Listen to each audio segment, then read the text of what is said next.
నమస్తే. కిరణ్ టీవీ భక్తికి స్వాగతం. నేను మీ స్వప్న. ప్రస్తుతం మనతో పాటు ఉన్నారు ప్రముఖ ఆధ్యాత్మికవేత్త, జ్యోతిష, వాస్తు పండితులు చెబిఎం కిరణ్ శర్మ గారు. నమస్కారం గురుగారు. అఖండ లక్ష్మీ ప్రాప్తిరస్తమా. గురుగారు, నేను రీసెంట్గా ఒక వీడియోలో చూశాను గురుగారు. ఆ జ్యోతిష్కుల పేరు అయితే మనకు అవసరం లేదనుకోండి, కాకపోతే తమిళలో పెట్టుకోవాలి, వాళ్ళ పేరు చెప్తేనే కదా మనకు కూడా ఇన్ఫర్మేషన్ వస్తుంది ఎవరనే విషయం. చెప్తా గురుగారు. ఫస్ట్ మనం అయితే కనుక విషయం గురించి అసలు ఒక క్లారిటీ ఇద్దాము. ఎందుకంటే ఏ పురాణాల్లో ఇలా ఉంది అన్న విషయం అయితే, అంటే నేనైతే కనుక అంత పాండిత్యం నాకు తెలియదు. సో మీకు తెలుస్తుంది కదా అని చెప్పి మిమ్మల్ని పిలవటం జరిగిందనమాట. సో గురుగారు, ముఖ్యంగా పార్వతీదేవి స్నానం చేస్తుండగా శుక్రుడు గురుడు వచ్చేసి ఇలాగా, అంటే అమ్మవారి పుట్టుమచ్చల గురించి మాట్లాడుకుంటూ ఉన్నారు. ఆ తర్వాత పార్వతీదేవి వాళ్ళకి శాపం అనేది ఇచ్చింది అని చెప్పి అయితే చెప్పారు. మీరు చెప్పే జ్యోతిష్యం అనేది ఒక 8% నిజం అవ్వదు అన్నట్లు. అలానే ఇంకా కొన్ని విషయాలు ఏం చెప్పారంటే, ఆయన అందంగా ఉన్న ఆడవాళ్ళు సుఖపడరు. అసలు అది ఏం మాటో నాకైతే అర్థం కాలేదు. ఆ అందంగా లేని వాళ్ళే ఓకే, అలా హ్యాపీగా ఉంటారు, వాళ్ళ జీవితంలో సుఖపడతారు, అన్ని సుఖాలు అనుభవిస్తారు అన్నట్టు చెప్పారు. అదేంటి ఈ విషయమే నాకు అర్థం కాలేదు గురుగారు. అదేమి మాటలు అసలు అమ్మవారిదే అసలు నాకు షాకింగ్గా అనిపించింది. అసలు ఏ పురాణాల్లో ఇలా ఉంది అని. నెక్స్ట్ ఆడవాళ్ళ గురించి అంతలాగా ఎలా మాట్లాడారు అంటే, ఆయన చెప్పే వీడియో అంటే ప్రతి కంటెంట్ వైరల్ అవ్వాలని అలా మాట్లాడతారా, లేదా నిజంగానే పురాణాల్లో అలా ఉందా? ఒక్కసారి చెప్పండి గురుగారు. మంచి ప్రశ్న. ఒకటి, మీరు అన్నట్టుగానే 92% వాళ్ళు అందమైన వాళ్ళు ఎవరు కూడా శారీరక సుఖం పడరు అన్నట్టుగా చెప్పారని చెప్పి నాకు కూడా విన్నా. నేను అంటే తీసి పడండి ఆ పక్కన అని చెప్పేసి అంటుంటారు. నేను మరి దానికోసం చెప్తుంటే, మరి నా భార్య చాలా అందగత్తెనే, మా అక్కయ్య అందగత్తెనే, నా తమ్ముళ్ళ భార్యలు అందగత్తెలే, మా అందరికీ సంతానం ఉంది, అందరూ జాలీగా ఉన్నాం. అంటే ఆయన ప్రశ్నకి నేను నేరుగా సమాధానం చెప్పాలంటే వేరే వాళ్ళు ఎందుకు? అవును, ఇప్పుడు వేరే వాళ్ళు వచ్చేసేందుకు నా కుటుంబాన్ని తీసుకుందాం మనం. అద్భుతమైనటువంటి అందగత్తెలే, మా వాళ్ళందరూ అందగత్తెలే, నో డౌట్ అబౌట్ ఇట్. ప్రతి ఒక్క మా తమ్ముళ్ళ భార్య కానీ, ఇంకొకళ్ళు కానీ, మా అక్కయ్య గారు కానీ, మా ఇంటి అందరు కూడా, మా మేనకోళ్ళు కూడా చాలా అందగత్తెలు, బ్రహ్మాండమైనటువంటి ఆనందంగా ఉన్నారు వాళ్ళు. దానికి ఎటువంటి డౌట్ లేదే. మరి ఇక్కడ నేను ప్రత్యక్షంగా మేమే ఉన్నాం కదా, మేము సుఖంగా ఉన్న విషయం ఉంది. కానీ చెప్పిన దానికి అక్కడ అర్థమే ఉంది అక్కడ. ఇది ఒకటేంటంటే, మీరు అన్నట్టుగా ఒక మాట అన్నారు కదా, వైరల్ అవ్వాలి అనే విషయంలో. అంటే ఆ మహానుభావుడు అసలు ఈ చెప్పిన మాట ఎవరు, అసలు ఏ మాట అన్నాడు ఆ విషయం ఒకసారి నాకు తెలుసుకుంటే నేను ఎక్కువ ఘాటుగా నేను చెప్పడానికి ప్రయత్నం చేస్తాను. అసలు ఎవరు ఆ మహానుభావుడు, ఎవరు గొప్ప. మనం చెప్పుకోలేక, మనం డైరెక్ట్గా అనకపోయినా చూస్తున్న వాళ్ళకైతే చాలా మందికి ఆయన ఎవరో చాలా బాగా తెలుసు. ఎందుకంటే ఒక సెలబ్రిటీలకే ఆస్ట్రాలజర్గా చెప్పుకునే మనిషి. అర్థమైంది. ఓ మహాస్వామి అనమాట, మహాస్వామి గురించి మాట్లాడుతున్నారు. సరే, ఆ పేరు ప్రస్తావించడం కూడా మన దౌర్భాగ్యం. కాబట్టి అటువంటి దౌర్భాగ్య సెలబ్రిటీ జ్యోతిష్కుడు అనేటువంటి పేరు మీలాంటి వాళ్ళు ఇచ్చారు. నేను మిమ్మల్ని అంటాను. ఎందుకంటే సోషల్ మీడియా వాళ్ళే ఏది మేకప్ ఎలుకతో దాని అంటే పులితోలు కప్పుకున్న మేకప్ పిల్లకి మీరు ఈ ట్యాగ్ ఇచ్చారు. సో ఒక 2-3 హీరోయిన్లు వచ్చారు. మా దగ్గర కూడా మరి పెద్ద పెద్ద డైరెక్టర్లు వచ్చారు, పెద్ద పెద్ద ప్రొడ్యూసర్లు వచ్చారు. మురళీమోహన్ గారు మాతో 20 ఏళ్ళ క్రితం జాతకం చూపించుకున్నారు. ఆయన ఓపెనింగ్లు మేము వెళ్ళాం. సో ఇలా మీకు చాలా మాకు ఉన్నాయి సెలబ్రిటీలు, మేము కూడా చేసాం. నేను 25 ఏళ్ళ క్రితమే పూజారిగా ఉన్నప్పుడు నేను అన్నపూర్ణ స్టూడియోలో నేను ఓపెనింగ్లు చేశాను, పూజలు చేశాను. కాబట్టి ఇవన్నీ మేము చెప్పుకోవాలా. మనమే సెలబ్రిటీ జ్యోతిష్కుని పేరు ఇచ్చేసి నేను అది చేస్తాను, ఎత్తిన కుండ పెడతాను, కింద మంట పెడతాను అనేటువంటి విషయం, నేను ముక్కలు వేసుకుంటాను వ్యక్తి. ఆ వ్యక్తి గురించి మేము మాట్లాడేది. అటువంటి ఇప్పుడు ఆయన మాట్లాడుతూ నా పేరు చెప్పుకొని భోజనం చేస్తున్నాను అంటాడు. నీ పేరు భోజనం చేసే స్థాయి అంటారు ఆయన. నువ్వెక్కడ, మేమెక్కడ? అసలు నువ్వు అనామకుడు ఎక్కడ, మేమెక్కడ? నువ్వు చెప్తాను.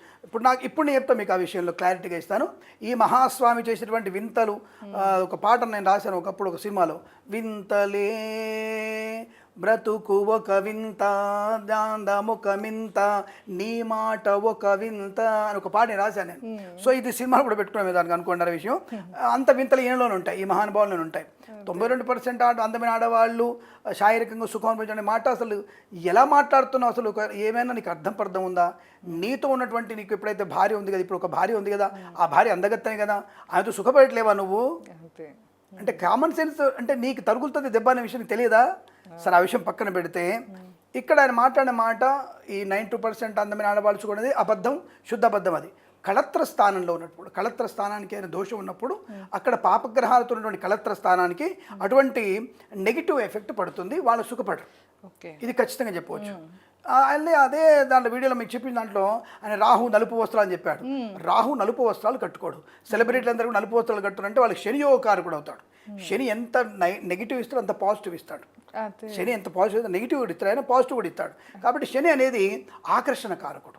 ఆకర్షకాలు అంటే సెలబ్రిటీ అందరూ కూడా బ్లాక్ డ్రెస్ వేసుకుంటారు. అవును, అది శని సామర్థ్యతని, కష్టం నుంచి మనం పైకి రావచ్చినటువంటి తత్వాన్ని బోధిస్తుంది శనిగ్రహం. అదే. శని తక్కువ అంచనా లేదు మనం. శని అత్యంత శుభకారకుడు, ఆయన యోగిస్తే అద్భుతంగా యోగిస్తాడు. అలాంటిది నలుపు బట్టలు కట్టుకుందరు కూడా రాహు అంటాడు. రాహుకి నలుపు బట్ట సంబంధం లేదు. ధూమ్రవర్ణం, ధూమ్రగంధం, ధూమ్రపుష్పం, ధూమ్రమాల్యాంబరధరం. ధూమ్రము అంటే పొగ. పొగరంగు అంటే ఏ రంగు ఉంటుంది? యాష్ కలర్, కచ్చకాయ రంగు. మరి రాహుని తీసుకొచ్చి నలుపు రంగు ఎందుకంటే కట్టాడు? అక్కడే మీ బుద్ధి విజ్ఞానం తెలిసిపోతుందిగా. అంటే చిన్న చిన్న పాయింట్స్ మనలోకి అర్థం కావడానికి చెప్తున్నాను నేను. అక్కడికి ఆ యాంకర్ చెప్తుంది నలుపు వచ్చేసి శనికి కదా అని చెప్పి తను చెప్పటమే అది చెప్తుంది. కానీ ఈయనే కాదు నలుపు వచ్చేసి రాహుకి అని చెప్తున్నారు. జనరల్ గా అంటే మాలాంటి మామూలు వాళ్ళకే అర్థమవుతుంది శనికి కదా బ్లాక్ కలర్ సూచిస్తారు అని చెప్పి. అంటే యాక్చువల్ శనికి కూడా నలుపు వర్ణం ఎక్కడ లేదు. అసలు ధూమ్రవర్ణం ఒకటే, నలుపు లేదు.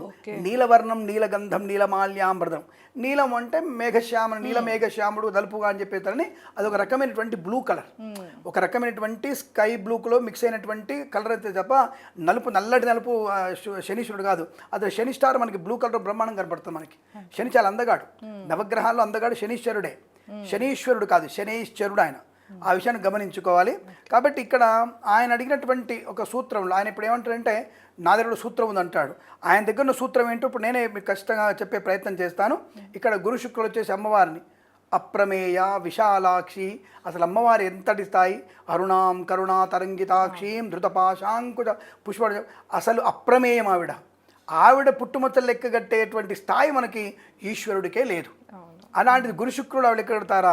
కానీ ఎక్కడొచ్చింది? ఎక్కడో ఇప్పుడు నిప్పులేంది పొగరాదు కదా. కొన్ని గ్రంథాలు ఎక్కడైతే మీకు పుక్కిటి పురాణాలు కొన్ని ఉంటాయి, అంటే అవి ధార్మికమైన గ్రంథాలు ఉండవు అవి ఆ శ్లోకాలు. పుక్కిటి పురాణంలో ఒక కథ ఉంది. ఎక్కడుందంటే ఇది మనకి తమిళనాడు ఈ నాడి జ్యోతిష్య గ్రంథాలలో, ఈ ఉదాహరణకి అగస్త్య నాడి, భృగు సంహిత అనేటువంటి గ్రంథాల్లో పరిచయ వాక్యాలు అంటే ముందు మాట ఉంటుంది కదా, గ్రంథం లోపల కాదు, గ్రంథానికి ముందు మాట రాస్తారు కొంతమంది. ఆ ముందు మాటల్లో ఒక సంస్కృత శ్లోకం ఉంది. నాకు తెలిసి ఆయన దాన్ని తీసుకొని అది మహాభాగవత భారత పద్ధతి పురాణంలో ఉన్న శ్లోకం అనుకుంటున్నాడు ఆ మహానుభావుడు పాపం. అటువంటి మంచివాడు ఆయన, అంతటి గ్రంథాలు చదువుతాడు మరి ఆయన. ఆ గ్రంథంకి భృగునాడికి అగస్త్యనాడికి, భృగు సంహిత అగస్త్యనాడి గ్రంథాలలో ముందు మాటగా కొంతమంది మాటలు రాసుకున్నారు. అది సంస్కృత శ్లోకము. గురు శుక్రాదికేచరై గణితం దేవీ విగ్రహం. ఐ రిపీట్, గురు శుక్రాదికేచరై గణితం దేవీ విగ్రహం శప్త తథా జగన్మాత మాయామోహిత చేతసాం. ఈ శ్లోకాన్ని పట్టుకుని ఆయన అమ్మవారు స్నానం చేస్తుంటే, రే మనకి కొద్దిగా కామన్ సెన్స్ రా, మన సొంతల్ని స్నానం చేస్తుంటే మనం తప్పుగా మాట్లాడడం. అలాంటి అమ్మవారు స్నానం చేస్తుంటే గురుగ్రహం దేవగురువు ఆయన, శుక్రాచార్యుడు శివుడి భక్తుడు ఆయన. ఆయన ఇద్దరు వెళ్ళేసి అమ్మవారి పుట్టుమచ్చలు ఎక్కెడతారా? అమ్మవారు స్నానం చేస్తుందా? ఇక్కడ ఏ శ్లోకంలో ఏముందిరా? కామన్ సెన్స్ ఉపయోగించండి రా కొద్దిగా. దాంట్లో ఏముంది? గురు శుక్రాది కేచరై గణితం దేవి విగ్రహం. విగ్రహానికి ఉన్న పుట్టుమచ్చలు లెక్క పెడుతున్నానని చెప్తున్నాడు అక్కడ. విగ్రహానికి పుట్టుమచ్చలు ఉన్నాయా? మరి పుట్టుమచ్చలు లెక్క పెట్టడానికి కారకులు ఎవరు అంటే 3 గ్రహాలు, శుక్రుడు, అంగారకుడు, రాహు. ఈ 3 గ్రహాలని బట్టి మనం పుట్టుమచ్చలు లెక్కెట్టవచ్చు. ఈ 3 గ్రహాలని బట్టి ఒక వ్యక్తి శరీరంలో ఎక్కడెక్కడ పుట్టుమచ్చలు ఉంటాయి, వాటి వల్ల ఎటువంటి ప్రమాదం ఉంటుందో చెప్పొచ్చు, వాటి స్థానాలు తప్పకుండా చెప్పొచ్చు. కానీ అమ్మవారు స్నానం చేస్తుంటే గురు శుక్రుడు ఇద్దరు పోయి దొంగసాటుగా దాంట్లో రంధ్రంలో చూశారు అమ్మవారు స్నానం చేస్తుంటే. బుద్ధి ఉందారా నీకేమన్నా? అసలు ఏం మాట్లాడుతున్నా అర్థం పర్థం ఉంది అసలు ఏమన్నా? అంటే మన కామెంట్స్ కింద వస్తాయండి, పెద్ద ఆయన కదా, నాకంటే పెద్దోడు కాకపోవచ్చు, కానీ పాండిత్యంలో పెద్దోడు కాదు అంతే, వయసులో పెద్దోడు మేబీ ఉండవచ్చు, మేబీ. నాకైతే 55 ఏళ్ళు ఉన్నాయి, మొహమాటం లేదు. ఆయనకు అంతకంటే ఎక్కువ ఉంటే నాకంటే పెద్దోడు కావచ్చు, కానీ జ్ఞానంలో నాకంటే పెద్దవాడు ఏం కాదు. ఇది క్లారిటీ. సెలబ్రిటీ ఒక 2-3 హీరోయిన్లకి నేను పూజ చేయగానే, 4 హీరోలు విజయ్ దేవరకొండ ఇంటికి వెళ్ళే కానీ ఇది పెద్ద సెలబ్రిటీ అనబడదాన్ని. సెలబ్రిటీ అంటే రెగ్యులర్గా వారికి మంచి పనులు చేస్తూ వారి మంచి ఉన్నతి కోసం పాటుపడేవాడు సెలబ్రిటీ జ్యోతిష్కుడు అవుతాడు. మీకు తెలుసో తెలీదో, సీనియర్ ఎన్టీఆర్ గారికి వెంకట్రావు గారి జ్యోతిష్కుడు ఉండే, ఆయన ఎవరికి తెలియదు. సీనియర్ ఎన్టీఆర్ గారికి వెంకట్రావు అనేటువంటి జ్యోతిష్కుడు ఉండే. స్వామివారు మన పెద్ద ఎన్టీఆర్ గారు చనిపోయేంత వరకు వెంకట్రావు గారు ఎక్కడ ఉన్నారు, స్వామి ఆయన ఎట్లా చనిపోతారో కూడా చెప్పాడు వెంకట్రావు గారు. పెద్ద ఎన్టీఆర్ గారు ఎలా చనిపోతారనే విషయం కూడా వెంకట్రావు గారు చెప్పారు. ఒక చిన్న సంచి వేసుకొని మామూలు చొక్కా, మామూలు ప్యాంటు, స్లిప్పర్స్ వేసుకొని తిరిగేవారు. ఆయన ఎన్టీఆర్ గారు నుండి కారు తీసుకుంటే కూడా ఆయన మామూలు స్కూటర్ మీద వెళ్ళిన వ్యక్తి ఆయన. ఆ కుటుంబానికి ఉన్నతికి ఎప్పుడు పాటుపడ్డ వ్యక్తి, వెనుముకున్న వ్యక్తి ఆయన. ఇప్పటికి మీరు నమ్ముతున్నారో విజయ్ గారింటికి కూడా ఒక జ్యోతిష్కుడు ఉన్నాడు. మన తమిళనాడు ముఖ్యమంత్రి విజయ్ గారు కూడా ఒక ఉన్నాడు. రెండవది, మనకి రేపు కాబోయేటువంటి సిద్ధరామయ్య గారు సీఎం నుంచి పైకి వచ్చాడు, డీకే గారికి సీఎం పదవి రాబోతోంది, ఆయనకు కూడా ఒక ఇంటి పురోహితుడు ఉన్నాడు. కానీ ఎవరికి కనపడరు వాళ్ళు. చెప్పుకోరు వాళ్ళు. వాళ్ళు ఎవరు కనపడరు వాళ్ళకి ఎవరికి. అవును. అంటే ఏమిటి, నన్ను నమ్మాడు ఆయన అంతవరకే. ఆ సైలెంట్గా వారి ఉన్నతి కోసం నాన్న ఈ ముహూర్తం పెట్టుకో, ఈ ముహూర్తం బయటకు వచ్చేస్తారు. ఎవరో మాకు తెలియదు, మాకు తెలుస్తుంది. వారెవరు మాకు తెలుసు. మేము ప్రచారం కూడా చేయాల్సిన అవసరం మాకు లేదు. అంతే కదా. అదే మాకు ఉంటారు కాదు, పెద్ద పెద్ద డైరెక్టర్లు నాకు క్లయింట్స్ నాకు కూడా ఉన్నారు. నాకు నేను గంట కట్టుకొని చెప్పి ఎందుకు చెప్పుకుంటాను, నాకేం అవసరం. సో సెలబ్రిటీ అనేది మనం ట్యాగ్ తగిలిచ్చినాం. సరే ఇటువంటి దాంట్లో అశ్రద్ధ ఇక్కడ అమ్మవారు ఏంటంటే వెంటనే ఇక్కడ ఈ శ్లోకాన్ని పట్టుకుని ఆయన అమ్మవారు సంజయించారు. అమ్మవారు అప్రమేయ, అసలు ఆవిడ కన్ను తెరిస్తే ఎవడైతే తప్పు చేసినాడో వాడిని మాయతో కప్పేస్తుంది. మహామాయ, అప్రమేయ, విశాలాక్షి. ఆవిడ పుట్టోజం లెక్క కట్టుకే స్థాయి ఎక్కడ ఉందని చెప్పి కూడా ఇది ముందు మాట చెప్పిన విషయం కాబట్టి అది తప్పు ఎక్కడ లేదు. మరి మహానుభావుడు స్కాంద పురాణం చదవాడు, భవిష్య పురాణం చదవాడు. ఎందుకు వచ్చింది శాపం? నిజంగా చెప్పాలంటే జ్యోతిష్ శాస్త్రానికి పార్వదేవి శాపం ఉందన్న విషయం వాస్తవం. రెండు రకాల కథలు ఉంటుంది. భవిష్య పురాణంలో ఒకలాగా ఉంది, అలాగే మీకు స్కాంద పురాణంలో స్పష్టంగా చెప్పబడింది. అసలు అమ్మవారు ఈ శివపార్వతి సంవాదం ఎందుకు వచ్చిందంటే, అమ్మవారు అడుగుతున్నారు. కొంతమంది ఏమంటారంటే అమ్మవారు అడిగింది నా భవిష్యత్తు చెప్పమని. అమ్మవారు భయపడిపోయి ఇది సామాన్యులు వింటే ఇంకా భయపడతారు మంచిది తెలుసుకోవడం కాబట్టి ఇది జ్యోతిష్కులు అనేవారు 50-50 చెప్పగలుగుతారు. 50% మాత్రమే మంచిగా, 50% మాత్రమే నెగిటివ్ చెప్పగలరు, పూర్తిగా చెప్పలేరని చెప్పి అంటారు. ఇక్కడ అమ్మవారు ఎందుకంటే జ్యోతిష శాస్త్రం అనేది అమ్మవారికి శివుడు చెప్తూ ఉంటాడు. స్కాంద పురాణంలో చెప్తున్నప్పుడు అశ్రద్ధయా శృతం దేవి త్వయా జ్యోతిశ్చతుష్పదం తన్మాన్ మానుషలోకేషు సంశయాత్మకం న భవిష్యతి. అమ్మవారు స్పష్టంగా చెప్పింది అక్కడ, దేవి నేను ఎంతో రహస్యమైనటువంటి విషయాన్ని నీకు చెప్తున్నాను, లోక కళ్యాణం కోసం నువ్వు ఏర్పాటు చేస్తావని. అటువంటి శ్రద్ధగా చెప్తున్నటువంటి దాన్ని నువ్వు అశ్రద్ధగా వింటున్నావు, నిద్రపోతున్నావు, మరి ఇది తప్పు అని చెప్పేసి అమ్మవారిని శాపం పెడతాడు. ఏ జ్ఞానం ఉండుగా కానీ వెంటనే ఆవిడ వచ్చేసి ఏ శాస్త్రం వల్ల అయితే నా భర్త నాకు శాపం పెట్టాడో ఆ శాస్త్రం అనేది జ్యోతిష్కులందరూ కూడా దాన్ని 100% చెప్పలేరు, 50% మాత్రమే చెప్తారు. ఖచ్చితత్వం అంటే 100% ఖచ్చితత్వం ఉండదు, 50-50 మాత్రమే ఉంటుంది అని చెప్పడది. ఎందుకు జరిగింది ఇది అంటే, భూత భవిష్యత్ వర్తమానం తెలిసినటువంటి బ్రాహ్మణుడు జ్యోతిష్కుడు కానీ లోక నాశానికి కారణమవుతే వాళ్ళ స్వార్థానికి వాడుకుంటారు. కాబట్టి అమ్మవారు ముందు చూపుతోనే స్వామివారి శాపం పెట్టిన కారణాన్ని తీసుకొని దాని ఒక వంక పెట్టి ఇటు జ్యోతిష్కుల మీద మీరు 50 చెప్తారా, అంతకంటే చెప్పలేరా, మీరు భూత భవిష్యత్ వర్తమానాన్ని పూర్తిగా మీరు సమగ్రంగా లెక్కించలేరని చెప్పేసి భవిష్యత్తు మంచిగా ఉండడానికి అమ్మవారు పెట్టిన శాపం మీద. అందుకే జ్యోతిష్కులు గ్రహాల యొక్క గమనాన్ని సూచించగలుగుతారు, గ్రహాల యొక్క స్థితిని బట్టి ఇలా ఉంటుంది చెప్పగలుగుతారు తప్ప పూర్తిగా నేను అంతే చాలాసార్లు చెప్తాను 90% వరకు మాత్రం రిజల్ట్ వస్తుంది, అంత 10% రాదు. అది అమ్మవారి శాపం. అంటే ఇక్కడ ఆవిడ భవిష్యత్తులో లోక కళ్యాణం కొరకు ఆవిడ పెట్టిన విషయం ఇలా మనం అర్థం చేసుకోవాలి తప్ప స్వామివారి శాపం పెట్టారు, అమ్మవారి శాపం పెట్టింది, అమ్మవారి పుట్టుమచ్చలు లెక్కెట్టారు అనేది ఎక్కడ మెనుకుంటుంది ఆ విషయం కావాల్సిందిగా అది మీరు కామన్గా మీరు ఆలోచించే ప్రయత్నం చేయాలి. రెండోది మీకు ఇక్కడ విషయాలు చెప్తాను. భాగవతంలో కూడా ఈ విషయం స్పష్టం చెప్పబడింది. భాగవతంలో పురాణ ప్రకారంగా ఎక్కడ కూడా ఈ దశమస్కందంలో కృష్ణుని ఘట్టం వస్తుంది. కృష్ణుడి జన్మ వృత్తాంతంలో గర్గాచార్యుల వారు జ్యోతిషం గురించి చెప్పే ఒక ప్రసిద్ధ శ్లోకం ఉంది. ఆయన చెప్తారంటే, జ్యోతిషామయనం సాక్షద్వయుక్తం బ్రాహ్మణ ముఖే న తన్విద్యా భవేత్ క్యాపి తత్విత్వాన్ బ్రాహ్మణో వదేత్. భాగవతంలో బ్రహ్మదేవుని ముఖము నుండి వచ్చినటువంటి ఈ జ్యోతిషాస్త్రం అబద్ధం కాదు, మిథ్య కాదు, అది అబద్ధం కాదు. కానీ దాన్ని కేవలం బ్రహ్మజ్ఞాని అయిన వాడు, బ్రహ్మజ్ఞాని అయినటువంటి వాడు, పరమాత్మతత్వం తెలిసిన వాడు చెబితేనే అది ఫలిస్తుంది. అది కూడా 80% 60% వరకు మాత్రమే చెప్పబడింది, స్పష్టంగా చెప్పబడింది. దీన్ని బట్టి పురాణం చెప్పేది ఏమిటి, ఒక వ్యక్తికి పూర్తిగా విషయం తెలిసిపోయినట్టు భవిష్యత్తు తెలిసిపోతే నాశనకారకుడు అవుతాడుగా. చెడ్డవాడి చేతుల్లో ఆయుధం పడితే ఎలా ఉంటుంది? ఇప్పుడు అణ్వాయుధాల గురించి గొడవ ఎందుకు అవుతుంది? ఇదే కారణం. చెడ్డవాడి చేతిలోకి వెళ్తే ప్రమాదం రా బాబు, లోకనాశనం కాబట్టి నువ్వు అణ్వాయుధాలు తయారు చేయొద్దు, నువ్వు అణ్వాయుధాలు కంట్రోల్ చేయాలి, నువ్వు అణ్వాయుధాలు పెట్టొద్దని, యురేనియం ఎక్కువ చేయొద్దని చెప్పి చెప్తున్న గొడవలు అవుతున్నాయి కదా. ఇదే కారణం. ఇటువంటి జ్యోతిష్ శాస్త్రంలో కూడా ఇటువంటి అనేకమైనటువంటి భాగవత స్కాంద పురాణంలో భవిష్య పురాణంలో స్పష్టంగా చెప్పబడింది. కాబట్టి మీరు ఎటువంటి విషయాలను వదిలిపెట్టేసి ఎక్కడో మీరెవడో కల్పన అది దాని ముందు ఏదో రాసుకుంటారు కదా, ఏది మన పూర్వం మాట రాసుకునే విషయంలో దాన్ని తీసుకొచ్చి మెయిన్ శ్లోకంగా భావిస్తే కష్టం. రెండోది మీకు సాంప్రదాయక జ్యోతిష్య పాఠాల్లో కూడా కొన్ని విషయాలు ఉంటాయి స్పష్టంగా. అది మీకు నేను చెప్పి వినిపి అంటే ఏదైనా సరే సూత్రంతో మాట్లాడుతున్నాను నేను. వినా సూత్రం న విచ్యతి, నేను ఇవ్వట్లేదు సూత్రం లేకుండా. సూత్రం అవుతుంది, నష్టస్య లాభ క్వచితార్థనాశ కిం కల్ప్యతే జ్యోతిషికేణ జల్ప నభూతపూర్వం నచాభావి పశ్యేత్ ప్రవక్తి సాక్షాత్ స ఇవ ప్రశస్త. జ్యోతిష్కుడు చెప్పేది కొన్నిసార్లు నిజమవ్వచ్చు, కొన్నిసార్లు తప్పవచ్చు. భూత భవిష్యత్ కాలాలను సాక్షాత్తు ఈశ్వరుడు మాత్రమే చూడగలడు. ఈశ్వరుడు చూడగలడు. జ్యోతిష్కుడు కేవలం శాస్త్ర నియముల ద్వారా ఊహించి కల్పన చేసి గణించి కొంతవరకు విషయ పరిజ్ఞానంతో మీకు సూచించగలడు.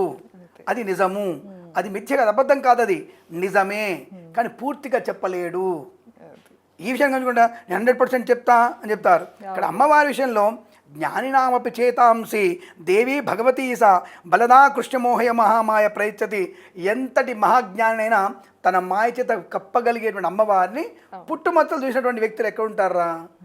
వాడు చెప్పిందేమో అక్కడ భృగు మీద చెప్పింది ఏంటి, దేవి విగ్రహానికి మచ్చలు వెతుకుతున్నానని చెప్పారు. పుట్టుమచ్చలు కాదు, మచ్చలు వెతుకుతానని చెప్తే నువ్వు వచ్చి అమ్మవారి స్థానం గురించి చెప్తావా? అసలు నీకు కామన్ సెన్స్ ఉందా? శనేశ్వరుడు తీసుకొచ్చి రాహు కలుపుతావా? రాహుని తీసుకు ఆయన కలుపుతావా? పెళ్ళం అందంగా ఉంటే సుఖం చేయలేరా? కాపురం చేయలేమా? ఏమన్నా ఈ దేని ఏమి రాని వల్ల దేశానికి ఉపయోగం? ఆలోచించండి మీరందరూ కూడా. నేను ఎవరిని షెటైర్ ఎట్లా షెటైర్లు వేస్తున్నట్టుగా మాట్లాడుతూ సెలబ్రిటీ ఆస్ట్రాలజీ అనుకున్నటువంటి హీనమైనటువంటి వ్యక్తులకే ఇది నేను స్పష్టంగా చెప్పదలుచుకున్నా. ఏదైనా మాట్లాడేటప్పుడు ఇప్పుడు నాకు కూడా నేను తెలుసుకొని మాట్లాడుతున్నా, నాకు తెలియకుండా ఏది మాట్లాడట్లే. బ్రహ్మ పురాణంలో, వైవర్త పురాణంలో, భవిష్య పురాణంలో, స్కాంద పురాణంలో జ్యోతిష్ శాస్త్రం కూడా ఉంది. జ్యోతిష్యం అసలు వేదానికి కన్ను లాంటిది. ఆ షడంగ వేదాలలో 6వ వేదంగా చెప్పబడింది జ్యోతిశాస్త్రం. అలాంటిది నువ్వు అమ్మవారి పుట్టుమచ్చలు జ్యోతిష్ గురించి అల్పంగా మాట్లాడితేట్టను నీకు వచ్చిన ఏది మాట్లాడుతుంది? కుదరదు కదా. జ్ఞానం అనేది స్పష్టంగా ఉండాలి. కాబట్టి ఫలాన గ్రహచారేణ సూచయంత మనీషణ కోవక్త తారతమ్యస్య తమేకం వేదనం విన. మహామేధావులైన జ్యోతిష్కులు కేవలం గ్రహ గమనాన్ని బట్టి భవిష్యత్తు ఏం జరగవచ్చో సూచిస్తారు. ఈ కానీ జరగబోయేటువంటి పరిణామాలతో తారతమ్య 100కి 100 ఖచ్చితంగా చెప్పగలిగే శక్తి ఆ సృష్టికర్తైన బ్రహ్మకి, ఆ ఈశ్వరుడికి, ఆ యొక్క నారాయణుడికి మాత్రమే ఉంటుందని చెప్పారు. వీరికన్నా మహామాయ అయినటువంటి అమ్మవారిని శివుని ప్రభావంతో తనకి పూర్తి చేత అమ్మవారి జ్యోతిష్యాన్ని పూర్తిగా అవపాసన పట్టింది అమ్మవారు.